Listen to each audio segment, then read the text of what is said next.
Hello, সবাই কেমন আছো? খুব গরম পড়েছে, আশা করি সবাই ভালো আছো। আমার বাজার থেকে প্রচুর আম আনা হয়েছে, 3 কিলো মতো আম এনেছি। সে আমগুলো কেটে সকালে রোদে দিয়েছিলাম, রোদ থেকে তুলে এনে এবারে একটু বিট নুন আর হলুদ মাখিয়ে নিচ্ছি।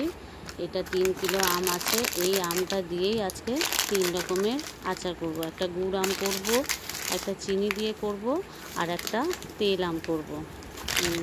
প্রথমে নুন হলুদগুলো সকালে মাখিয়ে রোদে দিইনি, কারণ নুন দিয়ে রোদে দিলে খুব জল কাটে।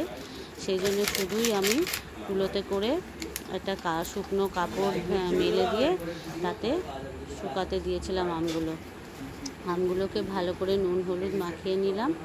মাখিয়ে এবারে কড়াই বসিয়ে তেল গরম হতে দেব। তেলটা হালকা গরম হবে, আম তেলের জন্য একদম তেল বেশি গরম করার দরকার নেই, জাস্ট একটু গরম করব। আর তোমার তেলের মধ্যে দেব জোয়ান আর কালো জিরে দিয়ে একবারে সব আমগুলোতে নুন হলুদ যেহেতু মাখিয়ে নিয়েছি, আর নুন আমি আর আচার করার সময় ইউজ করব না। জোয়ান দিয়ে দিলাম আর কালো জিরে দিয়ে দিলাম, আর লাল লঙ্কা গুঁড়ি দেব সামান্য। কাঁচা লঙ্কা শুকাতে দিলেও হতো, কিন্তু কাঁচা লঙ্কা দিইনি আমি। এটা ভালো করে একটু জাস্ট গরম হয়েছে, একটু ফেনাটা হয়েছে, এই সময় আমগুলো দিয়ে দেব। এখন যতটা তেল লাগবে দেব, আবার তেল কম হলে গরম করে পরে দেওয়া যাবে আম তেলে। তেলটা ভালো মতো গরম হয়েছে, আর বেশি গ্যাসটা একদম কমানো আছে। তেলটা একদম রান্নার যে আমরা তেল গরম করি সেই মতো গরম করলে হবে না, হালকা গরম করে আমগুলো দিয়ে আমি তুলে রেখে দেব। পরে একটু মশলা মেশাবো। আম তেলটা করে রাখি, আমার সারা বছরই হয়। ছাতু মেখে খাই, তারপরে লিট্টি বানায় তখন দেওয়া হয়, মুড়িতে আম তেল মাখিয়ে খাওয়া হয়, খুব সুন্দর লাগে। আমি মাঝে মাঝে টমেটোর চাটনিতেও আম তেল দিই আর আম দিই, আম তেলের আমটা দিই, খুব সুন্দর খেতে লাগে। এর সঙ্গে তোমরা আদাও দিতে পারো। আমি একটা মিক্স ভেজ আচার করেছি, তার জন্য এর সাথে যা শুধুই আমটা দিলাম, আর কিছু দিইনি। ওটা গরম করে, তেলটা হালকা গরম করে একটু লঙ্কা গুঁড়ি আর ওই কালো জিরে আর জোয়ান দিয়ে বাস আমগুলো দিয়ে রেখে দেবো। এবার গামলাতে ঢেলে রেখে দিয়েছি, আবার তেল গরম হতে দিয়েছি। এবারে এটা চিনি আম করব, চিনি দিয়ে আমটা করে রাখি। এটা রাত্রেবেলা রুটির সঙ্গে খেতে খুব ভালো লাগে, তো এটা আমি চিনি দিয়ে করব। আর একটা করব, সেটা হলো গুড় দিয়ে, যেটা ভাত দিয়ে খেতে খুব ভালো লাগে।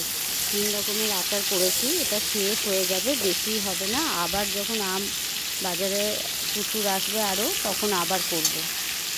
তো এই আমটা চিনি দেবো। এবারে একটু তেল গরম করে, ভালো করে তেলটা গরম করেছি, নেড়ে চিনি দেবো আর লঙ্কা গুঁড়ি দেবো, আর কিছু দেবো না। এই লঙ্কা গুঁড়ি দিয়ে দিলাম 1 চামচ আর হাফ চামচ মতো দিয়েছি।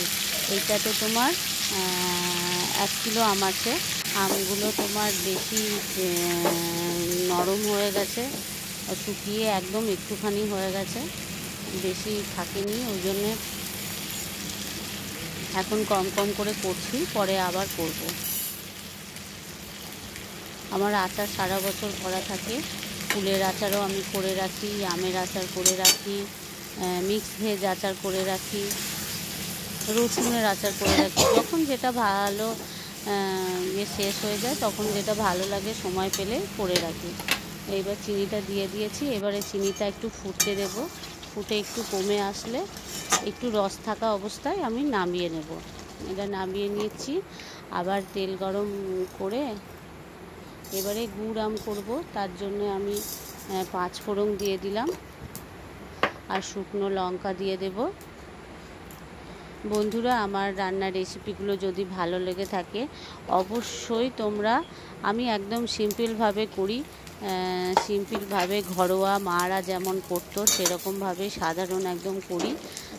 যদি রেসিপিগুলো ভালো লেগে থাকে, অবশ্যই লাইক করবে, কমেন্ট করবে, কোথাও ভুল থাকলে সেটাও বলে দেবে কমেন্টের মাধ্যমে, আর শেয়ার করবে, পারলে সাবস্ক্রাইব করে দিও। সাবস্ক্রাইব করলে খুশি হব। মোটিভেট হব। আমটা হয়ে গেছে, চিনি দিয়ে আমটাও হয়ে গেছে, এবার গুড় দিয়ে আমটা করছি। পাঁচফোড়ন দিলাম আর শুকনো লঙ্কা দিলাম আর গুড় দিয়ে এবার একটু জাস্ট ফুটতে দেব।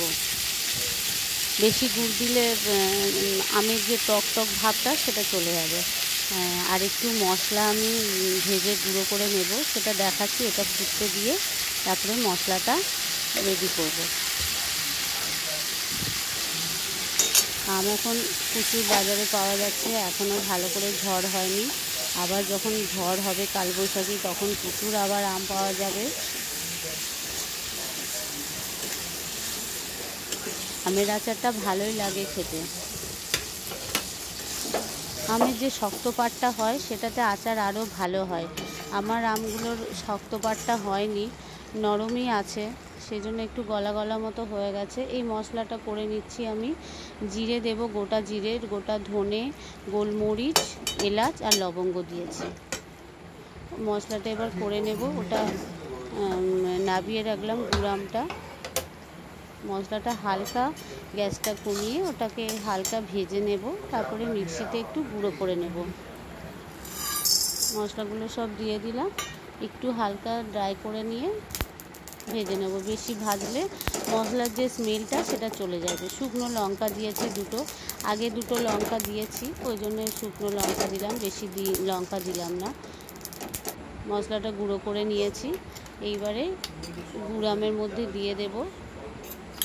আজকে আমি সবই বাটিতে ঢেলে রেখে দিয়েছি, ঠান্ডা হলে কালকে জারে ভরবো, কাঁচের জারে ভরে রেখে দেব। গুড় আমটাতে মশলাটা দিয়ে ভালো করে মিশিয়ে নিলাম।